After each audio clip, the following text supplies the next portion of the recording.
after a number of clashes with Dutch troops.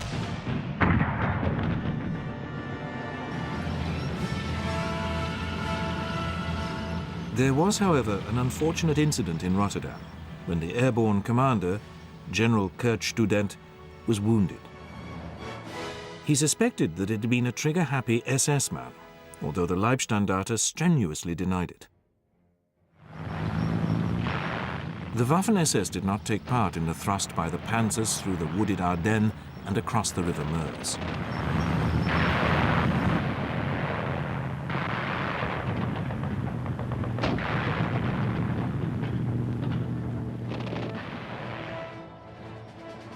But as they began to rampage westwards, the SS Totenkopf division was summoned from the reserve to fight in support of Erwin Rommel's 7th Panzer Division. On the 21st of May, the British launched an armoured counterstroke into the flank of 7th Panzer and the SS Totenkopf. They succeeded in knocking the Germans off balance momentarily and caused some panic, especially in the ranks of the Totenkopf, before the advance westwards continued. The Germans now trapped the British, together with French troops, in a pocket based on the port of Dunkirk.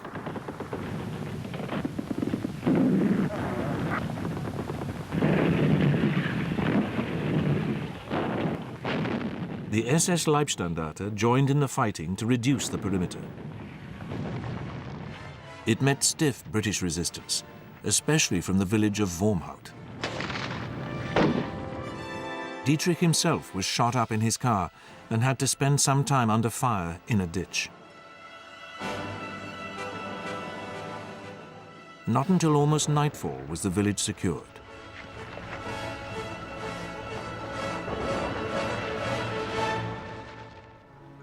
The Leibstandarte captured a number of British soldiers. Some 90 of them were herded into a barn. One of the few survivors describes what happened next. Started taking us out in fives. I was in the second five, and we had to turn our backs to them. And because I got shot there, and when I come to, well, I crawled back into the barn. The Germans came back and they started all over again, and the boys behind me, they fell over, they got blown over on top of me, and by luck, I only got hit in the knee. It was one of the first documented examples of the behavior for which the Waffen-SS was to become notorious. Theodor Eicher's Totenkopf was also guilty of massacring prisoners, this time at a village called Le Paradis, when they murdered almost 100 British soldiers.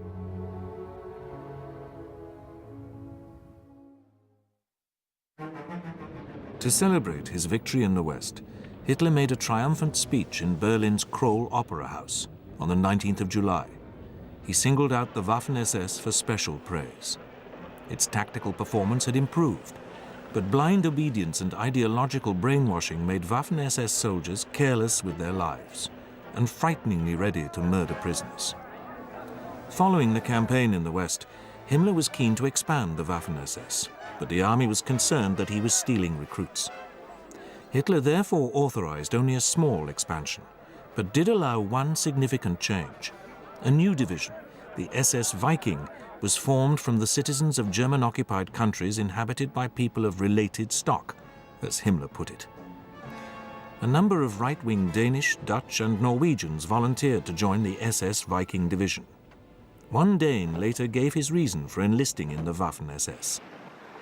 I was fighting voluntarily in the Waffen-SS on the East Front for the idea of Europe united. And what I would like to emphasize is that Germany, we had the only opportunity we had to fight the communism. We couldn't do it alone. We could do it together with Germany.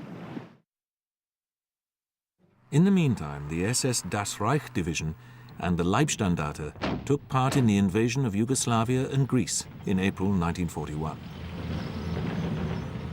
The campaign saw both units distinguish themselves, and one particular action typified the best aspects of the fighting spirit of the Waffen-SS and its determination to prove itself better than the army.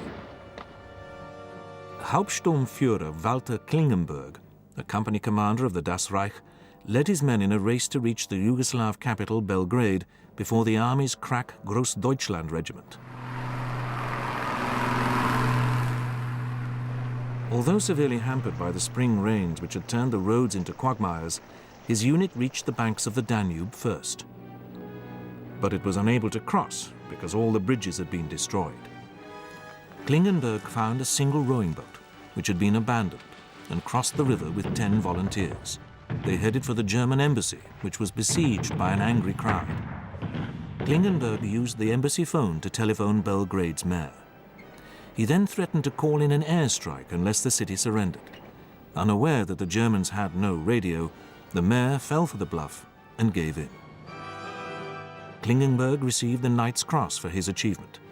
He was to fight on in the Waffen-SS, dying in April 1945, only days before Germany surrendered. When the Germans reached Greece's capital, Athens, it was Sepp Dietrich who took the surrender of the Greek army. Once again, one of the Führer's favorite soldiers had proved a hero, and the Waffen-SS had added to its growing reputation for élan and aggressiveness. The campaign in the Balkans was, however, a mere sideshow compared to the storm that Hitler was about to unleash.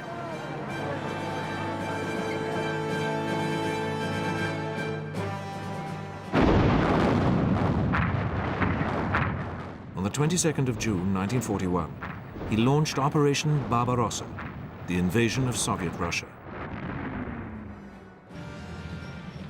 By now, the Leibstandarte had been expanded to a fully fledged division in its own right, and all 6 existing Waffen-SS divisions took part in the initial assault.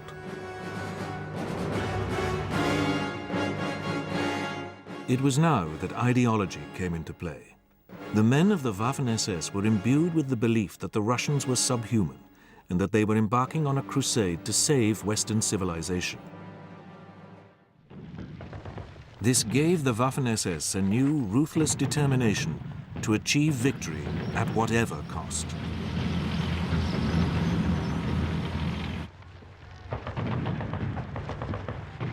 The army generals soon came to respect its fighting qualities in a war that was more savage than any so far experienced. But the reputation of the Waffen-SS was soon being linked to the activities of other SS units, in particular the Einsatzgruppen, or extermination squads, which organized massacres of thousands of Soviet Jews. What was seen as a crusade against communism encouraged further volunteers from both occupied Eastern and Western Europe to enlist in the Waffen-SS.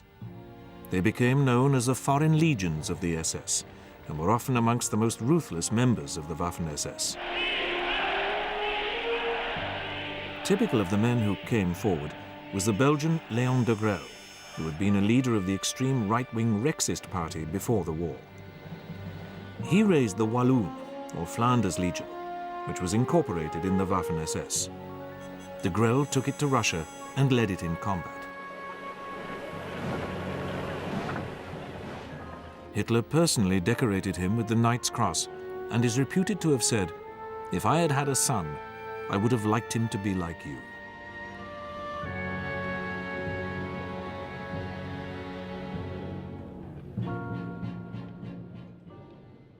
The Waffen-SS proved itself during the grim battles of winter 1941-42 through its ability to stand and fight. That spring, 3 divisions, Leibstandarte, Totenkopf and Das Reich, were withdrawn to the west to refit and be converted to Panzer Grenadier divisions through the addition of tanks. Formed into the SS Panzer Corps, Himmler ensured that these divisions received the best equipment and were larger than the equivalent army divisions. The SS Panzer Corps, commanded by Paul Hauser, returned to Russia in early 1943 and won undying fame for its recapture of Kharkov that spring. Sepp Dietrich, in particular, distinguished himself. Hitler awarded him the swords to his Knight's Cross and gave him a gift of 1 million marks. By now, the Waffen-SS had become a formidable fighting force, notorious for its willingness to fight to the death. Army commanders employed it as their fire brigade, They sent its divisions to the most critical points on the battlefield with every confidence that the SS soldiers would tip the scales. While unquestioning obedience remained the cornerstone of the Waffen-SS, relations between officers and men were less formal than in the army, with much more emphasis on mutual respect. But the ruthlessness that characterized Hitler's ideological soldiers became increasingly apparent. They gave little quarter in the ever more bitter battles on the Eastern Front.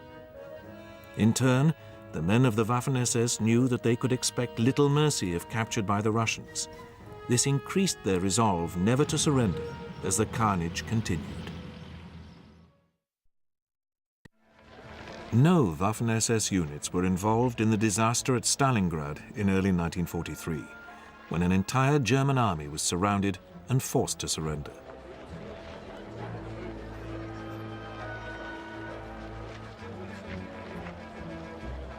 But it was to be heavily involved in the crucial battle which finally confirmed that the tide of war on the Eastern Front had turned. In July 1943, the Germans launched a major offensive designed to pinch out the massive Kursk salient.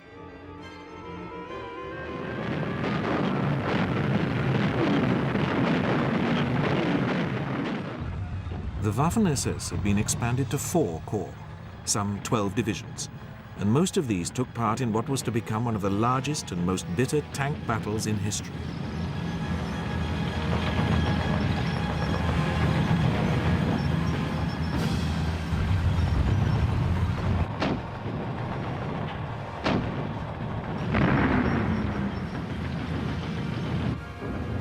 After a week's fighting against ever tougher Russian resistance, Hitler was obliged to halt the attack.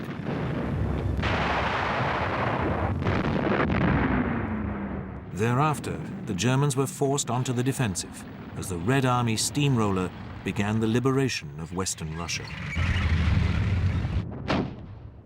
The SS divisions again became the cornerstone of the German defense. Time and again, they counterattacked and broke out of encirclements as the Russian offensives drove ever further west. But Hitler was increasingly aware that the Allies were posing a growing threat to Germany in the west. Italy had been invaded, and Anglo-American forces were building up in Britain. An Allied landing in France was inevitable, and it would soon present the Waffen-SS with fresh challenges.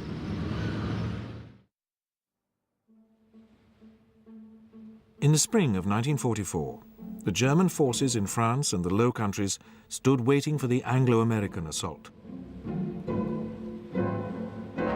Behind the coastal guns and beach obstacles of Hitler's much vaunted Atlantic Wall and the infantry divisions that supported it were deployed 11 Panzer and Panzergrenadier divisions.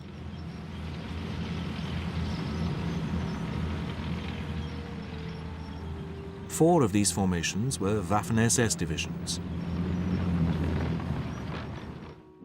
In southern France was the Das Reich, and in the Loire Valley, 17th SS Panzergrenadier Division.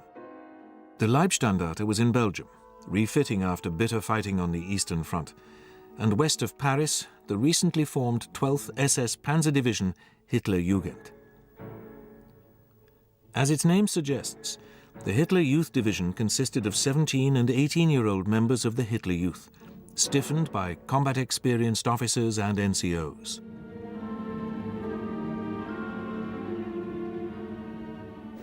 The recruits of the Hitler Jugend Division were the generation of boys who had been educated wholly under Nazi rule. Indoctrinated since earliest youth with the ideology of survival of the fittest and war as the noblest activity of mankind, they were to be among the most fanatical of all Hitler's political soldiers.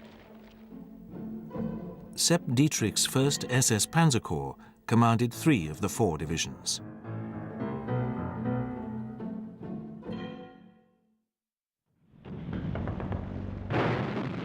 When the Allies did land in Normandy on D-Day, the 6th of June, only one panzer division was close to the beaches, but its units were too scattered for it to be able to contest the initial landings. Hitler refused to allow the bulk of the panzer divisions to be moved without his permission. The Führer slept late, and no one dared wake him. so it was not until the afternoon that the Hitlerjugend began to deploy. Its troops began to come into action on the evening of D+1. But rather than being able to mount a decisive counterattack to drive the Allies back into the sea, the Hitler Youth found themselves fighting a desperate defensive battle.